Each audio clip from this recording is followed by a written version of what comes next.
에베소서 1장 7절에서 12절까지. 저와 여러분들이 한 절씩 교독하도록 하겠습니다. 에베소서 1장 7절입니다. 우리는 그리스도 안에서 그의 은혜의 풍성함을 따라 그의 피로 말미암아 속량 곧 죄사함을 받았느니라. 이는 그가 모든 지혜와 총명을 우리에게 넘치게 하사 그 뜻의 비밀을 우리에게 알리신 것이요 그의 기뻐하심을 따라 그리스도 안에서 때가 찬 경륜을 위하여 예정하신 것이니 하늘에 있는 것이나 땅에 있는 것이 다 그리스도 안에서 동일되게 하려 하심이라. 모든 일을 그의 뜻의 결정대로 일하시는 이의 계획을 따라 우리가 예정을 입어 그 안에서 기업이 되었으니 이는 우리가 그리스도 안에서 전부터 바라던 그의 영광의 찬송이 되게 하려 하심이라. 아멘. 오늘 제목은 그리스도 안에서라는 제목으로 오늘 나누겠습니다. 오늘 지난 시간부터 에베소서를 나누고 있습니다. 에베소 첫 시간에는 그 에베소 전체의 내용과 개론에 대해서 보았고, 특별히 집중한 것은 바울이 바라보는 성도의 가치, 그것은 그 사람이 키워나가는 가치가 아니라 하나님이 그 사람을 통해서 하신 일을 통하여서 그의 가치는 가늠된다, 이 얘기를 나누었습니다.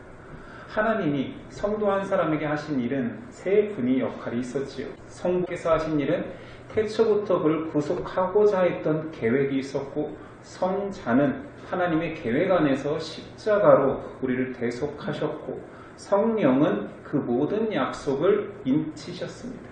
성경은 사람에게 구원의 방법, 방식을 가르쳐주지 않습니다. 왜냐하면 구원의 방법은 없기 때문입니다. 구원은 사람이 도달할 수 있는 방식이 아닙니다. 성경 전체는 구원받은 자가 그가 가진 구원이라는 그 은혜가 어떻게 주어졌는지를 설명하는 내용입니다.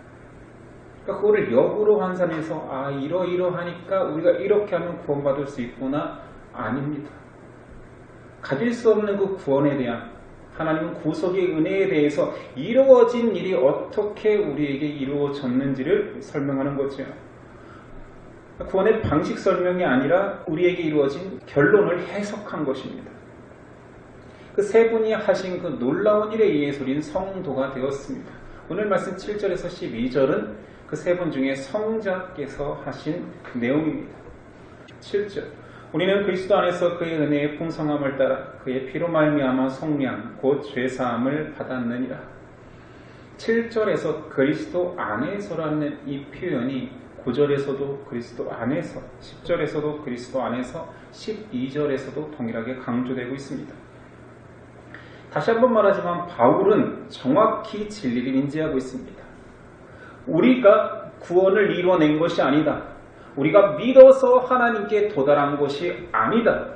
그리스도 안에 우리가 들어와져 버렸는데 우리가 자발적으로 걸어 들어간 것이 아니라 그리스도께서 그 안으로 품어내셨다는 거죠. 하나님의 유일한 구원 방식인 그리스도의 십자가 사건이 있기까지 우리가 하나님을 향하여서 걸어 올라가 보좌까지 이룰 수가 없었습니다. 예수 그리스도께서 내려오셔서 우리를 품으신 거죠.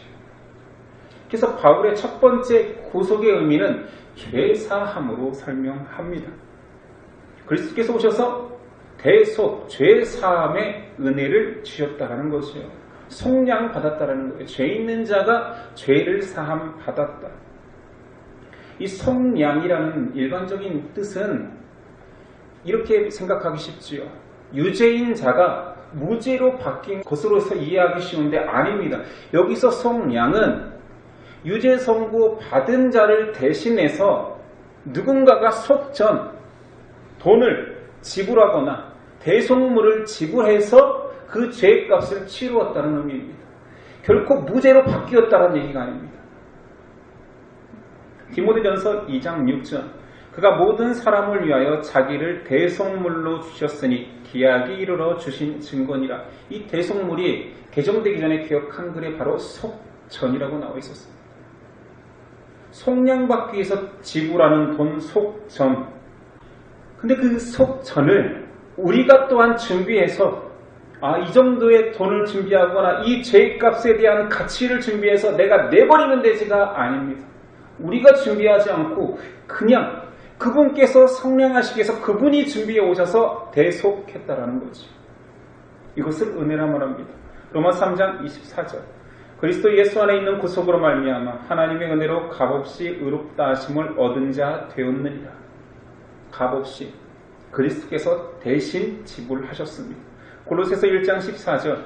그 아들 안에서 우리가 구속 곧 죄사함을 얻었도다. 자, 속량을 받았다라는 것은 이제 자유라는 의미입니다. 근데 이 자유 개념이 현대의 자유가 아닙니다. 자, 좀 들어보십시오.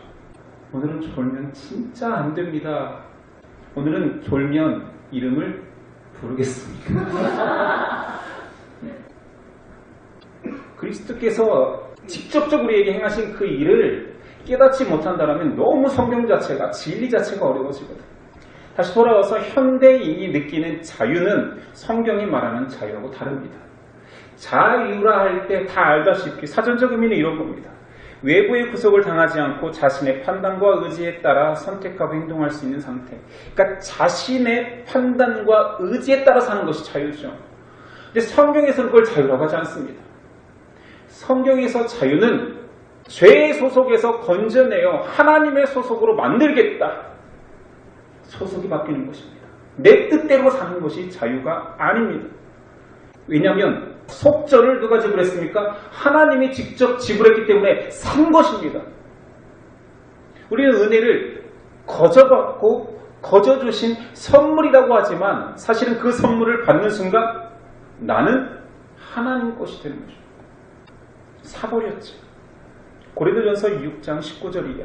너희 몸은 너희가 하나님께로부터 받은 바 너희 가운데 계신 성령의 전인 줄을 알지 못하느냐. 너희는 너희의 것이 아니라 값으로 산 것이 되었으니 그런즉 너희 몸으로 하나님께 영광을 돌리라. 너희 거 아니다. 내 거다.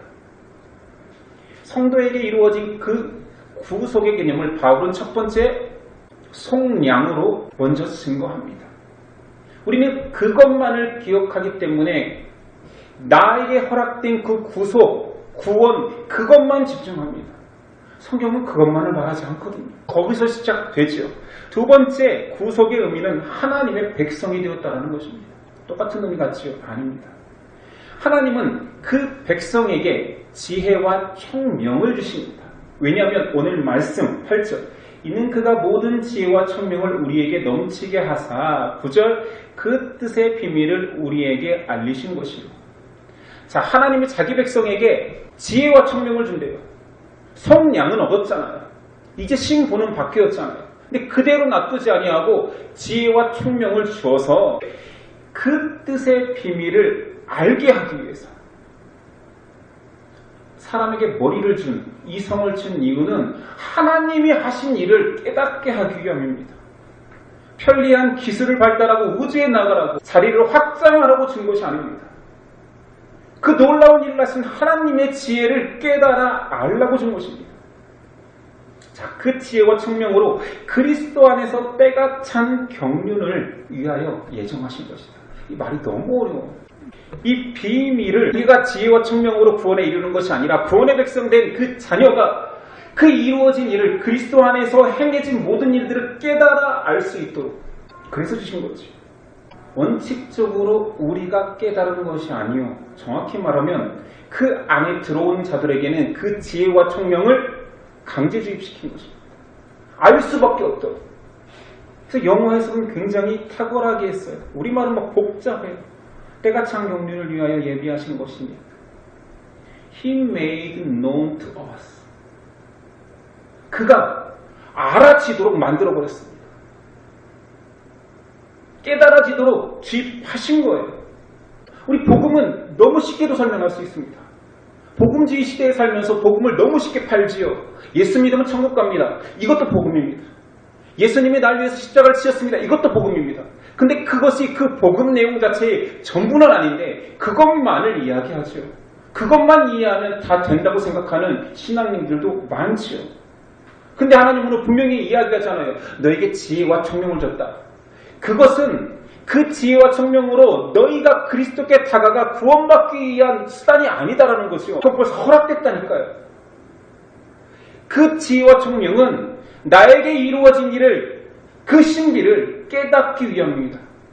교회 측량이야. 사실은 기독교를 많이 오해하고 있는 것입니다. 구원받기 위한 최소한의 지식만 있다고 생각하면 되는 거예요. 성경이 필요 없지. 그러니까 교회 와서도 위로를 해달라는 거죠.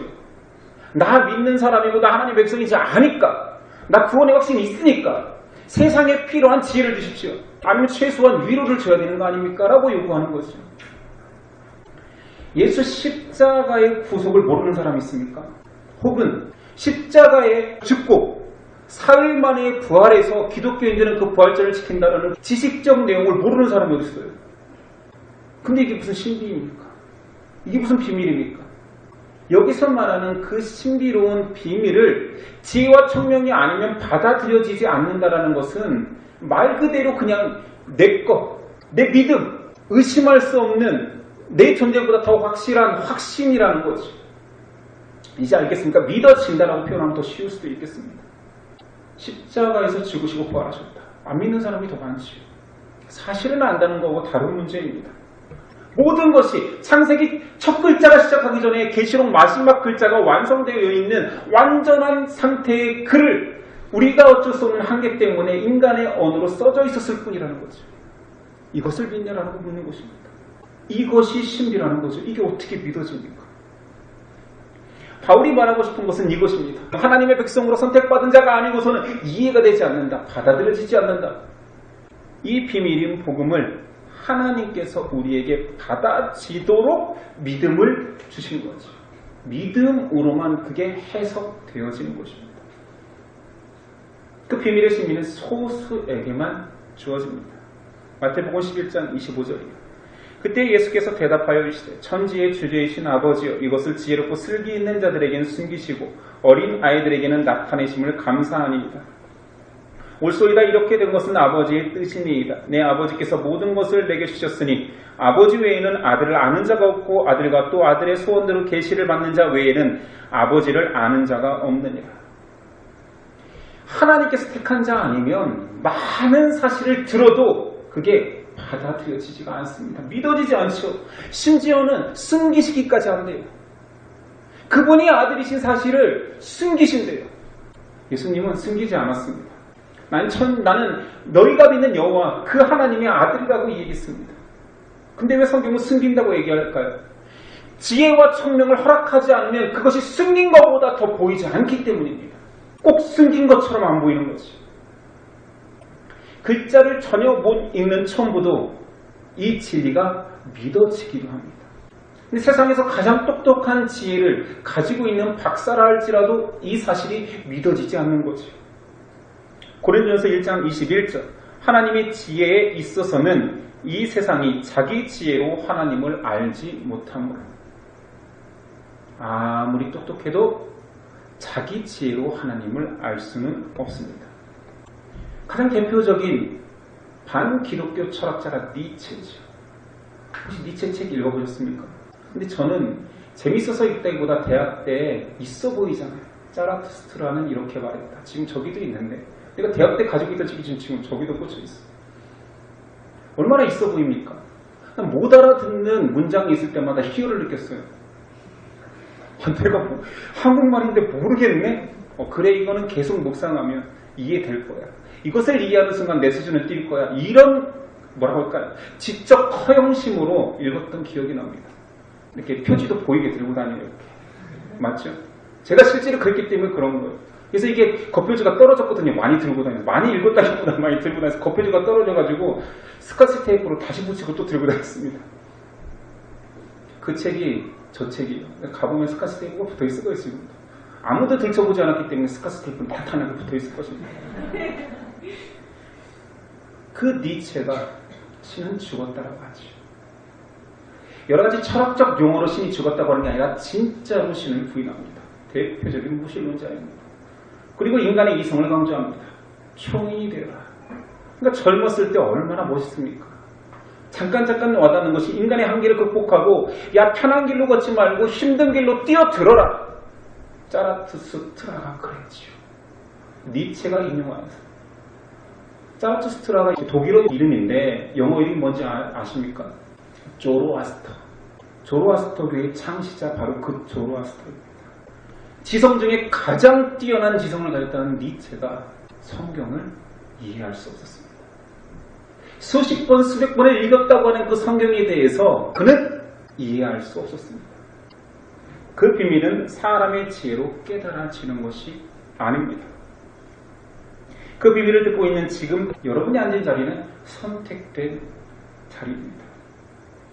나는 기독교 집안에서 태어났기 때문에 당연히 믿을 수밖에 없었어. 난 배우자가 교회에 다녀서 어쩔 수 없이 지금 이 자리에 있어. 어쩔 수 없이는 믿음이 없습니다. 배고픈 훈련병 때 초코파이 하나로 세례를 받습니다. 비굴하고 황당하고 이러지만 그 세례가 신비인 것은 그들은 모르는 거지.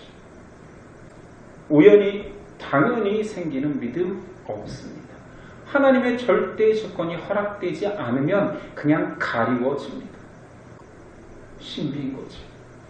구속은 개인의 구원으로만 이해한다라면 굉장히 축소됩니다. 성경의 많은 부분들이 필요가 없어지죠. 예수 십자가만 알면 되니까 진짜로 요한복음 3장 17절만 믿으면 됩니다. 구속은 죄사함으로만 끝나는 것이 아닙니다. 그것만 이해하는 것은 은혜를 작게 만드는 것입니다. 그 이유를 하나님이 기록하기를 9절 이하입니다. 그 뜻의 비밀을 우리에게 알리신 것이요 그의 기뻐하심을 따라 그리스도 안에서 때가 찬 경륜을 위하여 예정하신 것이니, 자, 이유죠. 하늘에 있는 것이나 땅에 있는 것이 다 그리스도 안에서 통일되게 하려 하시니라. 하나님은 마지막 날 내 백성으로 삼겠다라는 그 죄사함뿐만 아니라 하늘에 있는 것, 땅에 있는 것 다 그리스도 안에서 통일되게 하겠다. 이게 첫 번째 목적입니다. 그리스도께서 왜 2000년 전에 와야 했습니까? 아브라함이 믿는 직후에 오셔도 되고, 아브라함의 아들로 오셨어도 됐습니다. 아니면 아브라함 전 세대에 오셔도 됩니다. 아담이 죄 지었을 때 바로 직후에 예수님이 오셔서 복음을 전했어도 됐지요. 근데 왜 그때 오셔야 했느냐? 그리스도의 때가 찬 경륜, 하나님은 그때가 가장 적당했다라고. 이유는 그리스도 안에서 만물을 통일하기 위한 그 목적이 성취되기에 가장 적절했다라고. 죄에서 구속할 뿐만 아니라 그 죄에서 구원한 내 백성을 내가 완벽하게 하나 되도록 통일시키겠다. 이 말입니다. 에베소서 4장은 4장 4절부터는 그 하나됨이 무엇인지를 설명합니다. 몸이 하나요 성령이 하나이니 이와 같이 너희가 부르심의 한 소망 안에서 부르심을 입었느니라. 주도 하나요 믿음도 하나요 세례도 하나이요 하나님도 하나이시니 곧 만유의 아버지이시라. 만유에 계시고 만유를 통일하시고 만유 가운데 계시도다. 왜 이 이야기가 지금보다 과거에 더 중요했느냐, 바울 시대에 더 중요했느냐? 하나가 아니었습니다. 유대인과 이방인은 하나 될 수 없었거든요. 구약에서 유대인들은 이방인들을 개 취급했잖아요. 근데 그들과 하나라는 개념이 그들한테는 너무 어려운 것입니다. 어떻게 하나입니까? 바울이 말하는 것입니다. 만물 안에서 하나이신 하나님, 심지어 실존하지만 그분조차도 하나님, 성부, 성자, 성령도 하나인 그 하나님이 너희와도 하나가 되어야 되고 너희와 너희도 하나가 되어야 되는 것은 그 만물을 하나 되게 하시는 하나님의 속성이기에 너희가 하나 되는 방식은 그리스도 안에서 하나로 만들겠다. 예수님께서 이 땅에 인간으로 오신 그 때가 가장 바람직한 때다. 이런 의미입니다. 에베소서는 굉장히 독특하게 모든 성도들이 교회에서 하나 되는 것은 구속받은 자의 당연한 사명입니다.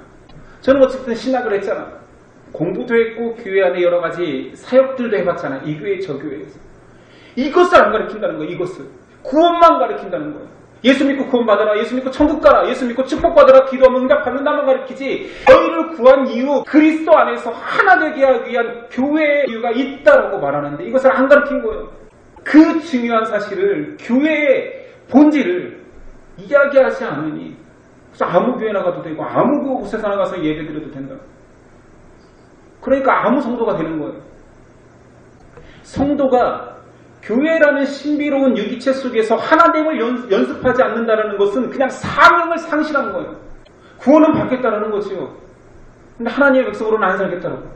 교회에 대해서 너무나 선명하게 어렵지 않게 써 있는데 왜 이것을 안 가르쳐줬는지, 하나됨을 연습하라고 하지 않았는지, 하나됨이 우리의 사명이라고 말하고 있는데, 심지어는 교인들이 똑똑해져서 세상적인 가치와 지식으로 점철되어서 이런 표현까지 합니다. 그러니까 성경을 왜 이렇게 많이 가르치려고 하시냐, 왜 큐티까지 해야 되냐고, 구약 성경은 신약보다 하위 개념 아니냐고, 안 보면 안 되냐고, 좀 어려운데 잘못 배운 거지. 그것을 의미하라고 합니다. 그런 표현하는 것 자체가. 근데 그 은혜의 자리를 교회에서도 리더들도 허락하지 않는 거예요. 막고 있는 거예요. 못 들어간다. 이 은혜의 신비는 나도 모르고 너도 모르고 하나님만 한다. 아무도 몰라야 돼. 그래야 더 신비롭잖아. 이런 거죠. 점점 진짜 신비를 상실해 가고 있는 거죠. 전 세계를 지금 사로잡고 있는 기독교 사조는 복음주의입니다. 동의하죠? 19세기부터 발전한 대각성 운동 이후부터 복음을 널리 전하자, 온 세상에 복음을 전하자. 그래서 복음을 효과적으로 전하기 위하여서 소책자, 전도책자, 개념서들, 이런 것들이 판을 쳤습니다. 그리고 전 세계 우후죽순 선교단체가 일어나서 실제로 그들의 헌신에 의해서 전 세계가 복음화되었습니다.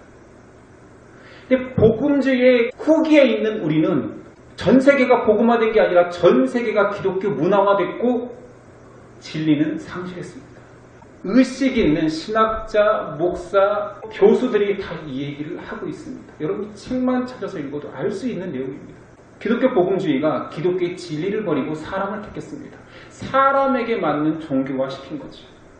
한국은 복음주의 교회의 전형이 되었습니다.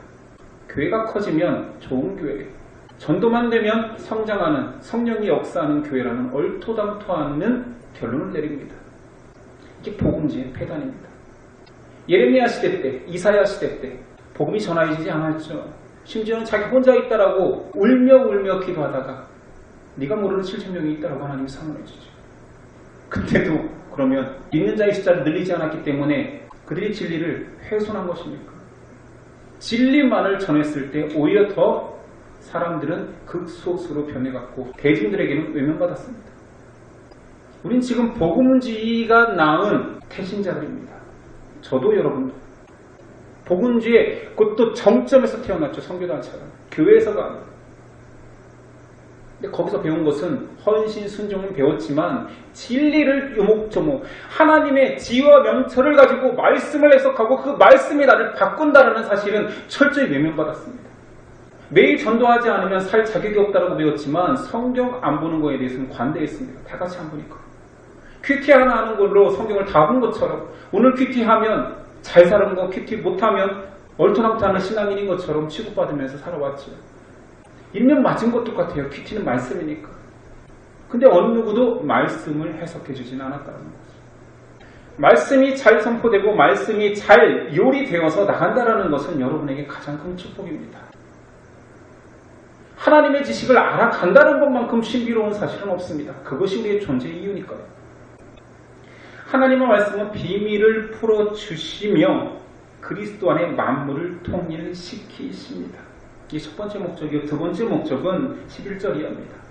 그의 모든 일을 그의 뜻의 결정대로 일하시는 이의 계획을 따라 우리가 예정을 입어 그 안에서 기업이 되었으니 이는 우리가 그리스도 안에서 전부터 바라던 그의 영광의 찬송이 되게 하려 하심이라. 11절의 내용은 주석해냈습니다. 창세기. 모든 일을 그의 결정대로 일하시는 이의 계획을 따라 우리가 예정을 입어 그 안에서 기업이 되었으니 창세기 끝. 정확하죠? 1년 6개월을 이야기한 이후에 에베소 1장 11절을 이제 주석해냈습니다. 하나님의 구원의 예정, 그의 계획하심의 크신, 약속의 신실하심에 의해서 이루어진 그 사건이, 자 12절, 이는 우리가 그리스도 안에서 전부터 바라던 그의 영광의 찬송이 되게 하려 하십니다. 왜 예배전에 찬양합니까? 그 놀라운 계획 속에 들어와 버려서 그의 존재에 대한 너희는 노래하라라는 거죠. 그를 높이라는 거죠. 하나님이 어마어마한 값을 치르고 우리를 대속하고 하나됨의 통일됨 안으로 들어오게 하시고 하라는 것은 나 좀 찬양해라. 이런 느낌은 아닐 거예요. 근데 해석은 그렇습니다. 노래 좀 해라. 노래는 배워야 됩니다. 그렇죠? 노래는 정말 어렵습니다. 음치 교정 필요하죠. 그리고 자신감 훈련도 필요합니다. 제가 중학교 때였던 것 같아요. 중고등부 다닐 때 처음으로 이런 단상에 올라가서 성경 봉독을 맡았습니다. 그걸 시킨 사람은 저희 반 반사였던 우리 둘째 누나. 이런 거 시키지 마 했는데 우리 둘째 누나가 저를 시켰어요. 그래서 제가 올라가서 성경을 읽었는데 어떻게 읽은지 아십니까? 제가 성경책이 없어서 그냥 교회에 있는 거를 가지고 가서 주보를 보고 성경책을 찾아서 올라갔는데 그게 또 세로로 써있네. 세로로 써있는 성경책을 가지고 올라간 거예요. 그것도 확인 안 해보고. 지금은 애들 성경책 다 주잖아요. 그때는 그냥 없으니까 가지고 세로로 써있는데 읽다가 줄을 하나 띄었어요. 자연스럽게 띈 것 같았어요. 저는 속으로. 아무도 뭐 끝나고 나서 얘기를 안 하니까. 이제 저희 누나가 참 잔인하죠. 갔다 와서 너 성경 잘 읽더라. 한 줄을 뗐는데 아무도 모르대. 이렇게 못을 박았습니다. 제가 얼마나 떨렸어요. 그런 제가 앞에 나와서 찬양을 한다, 찬양을 인도한다는 제 친구들은 안 신기해요. 원래 그런 건 줄 알잖아요. 제가 저런가 보다 그러죠. 저희 누나가 저랑 신앙생활 하다가 제가 교회를 옮겨서 다른 교회에 다니다가 나중에 다시 돌아와서 같은 교회를 다니게 됐고 처음으로 내가 기타를 치는 모습을 보고 신기해서 집에 가서 부모님한테 일렀습니다. 성도이가 기타를 치는데 앞에서 노래도 불러. 저희 부모님들이 너무 신비롭게 제가 내 새끼가 맞은가 이런 표정이에요. 우리 아버지도 우리 어머니도 진짜 음치거든요. 음치의 기준은 여러분들은 잘 모르죠. 음치의 기준은 같이 노래방에 가면 그냥 안쓰럽습니다. 못 부른다는 느낌은 음치 아니에요. 그건 괜찮은 사람들이에요. 그냥 손발에 오그라들고 반응을 어떻게 해야 될지 모르고 막 온몸이 가렵습니다. 이게 음치입니다. 우리 어머니 아버지가 노래 부르면 그냥 온몸이 가려워요. 박수 쳐주기도 그러고 그냥 빨리 화장실에 가고 싶고 막 이런 느낌이에요. 노래는 배워야 됩니다. 여러분들 입 벌리기 힘들죠. 박수 치기도 힘들죠. 손 들기는 더욱 힘들죠. 일어나 찬양하는 건 상상도 할 수 없죠. 그 자리에서 방방 뛴다? 그럼 미친놈이죠. 이 분위기에서 어떡해. 분위기라도 좀 검게 하고 드럼이라도 쳐주든가. 그 모든 이유가 안 되어도 성도가 찬양할 이유는 여기 있습니다. 하나님이 나에게 행하신 일과 그가 받으시고자 하는 유일한 그것이 찬양이니까 하는 것입니다. 노래 못 불러도 정말 괜찮습니다. 악기 안 다뤄도 됩니다. 박수 엇박이어도 괜찮습니다. 그러나 내 영혼은 노래해야 됩니다. 하나님이 나를 통하여서 받고자 하는 유일한 것이기 때문에 그러니까 하는 거지. 우리 멤버들은 너무 노래를 안 해요. 찬양은 모르겠어요. 찬양은 속으로도 할 수 있는 거니까. 너무 노래를 안 해요. 그러면 하나님하고 간격이 너무 벌어진 상태입니다. 안 친해져요. 11절에 예정을 입어 그 안에 기업이 되었습니다. 이것도 우리 기독교에서 많이 착각하는 거지. 믿음을 통해서 기업을 얻으려고 합니다. 기업. 재물일 수도 있습니다. 건강일 수도 있습니다. 명예일 수도 있습니다. 그 기업을 얻으려고 해요. 하나님의 예정한 그 놀라운 예정의 뜻을 이루어 그리스도 안에서 놀라운 존재로 삼았더니 그 기업이 뭐라고 하냐면 너다라고 하는데 하나님의 기업이 너다 라고 하는데 우리는 저 아니고요 기업을 주세요. 우리가 기업입니다. 믿음을 너무 오해하고 있습니다. 믿음은 능력의 부분이 일정 부분이 있지요. 그러나 저는 지금 아니라고 하고 싶습니다. 너무나 왜곡된 부분이 많기 때문에. 믿음이라는 보물 지도를 얻은 게 아니에요. 그 보물 지도 얻었네, 신비로운 걸 얻었네, 이제 나 구원도 얻고 세상에서 영광도 얻고 세상에서 하나님의 기도로 응답으로 여러 가지 성취도 얻고 이렇게 보물 지도를 여기는데 아니라니까요. 그 믿음이 들어오는 순간 세상 보물이 다 같이 얻고 내가 그 보물이 되어지는 것입니다. 그 기업이 되사 아닙니까? 만군의 여호와, 만왕의 왕, 만주의 주, 천지의 창조주, 세상의 끝 알파와 오메가 되시는 그분이 나의 기업, 내가 가진 재산이 너다라고 얘기한 거 아니에요. 그 기업의 영광이 너다라고 하는데 그거 말고 다른 거. 믿음을 얼마나 우리가 오해하고 있냐는 거예요. 물론 이 사실을 가지고 세상에 나가면 비웃음 받기 좋지요. 네가 무슨 보물이야, 네가 무슨 종교해. 존귀하죠. 그럼 믿음을 가진 자만 가지고 있는 존귀함이기 때문에 몰라줘도 괜찮습니다. 그거 하려고 이 땅에 남겨두셨지. 구속 자체가, 죄사함 자체가 목적이라면 우리는 예수님 믿고 다 그냥 죽어도 상관없는 존재 아닙니까? 근데 아니라는 거지. 이 땅에서 해야 돼. 몸된 교회 유기체를 가지고 통일을 이루려는 하나님의 노력. 그래서 그 노력 속에서 우리가 하나님을 노래하고 이 모든 것들을 이루시는 분이 하나님을 경험하고 그 신비 속에 들어와 있는 우리는 결국은 우리의 노력이 아닌 하나님이 하셨습니다라는 고백으로 찬양할 수밖에 없는 우리 되는 것이 신앙 생활입니다. 하나님은 하나님 그리스도를 희생시키면서까지 그 안에 넣어서 이루려고 하는 목적입니다. 기도하겠습니다. 하나님 감사합니다.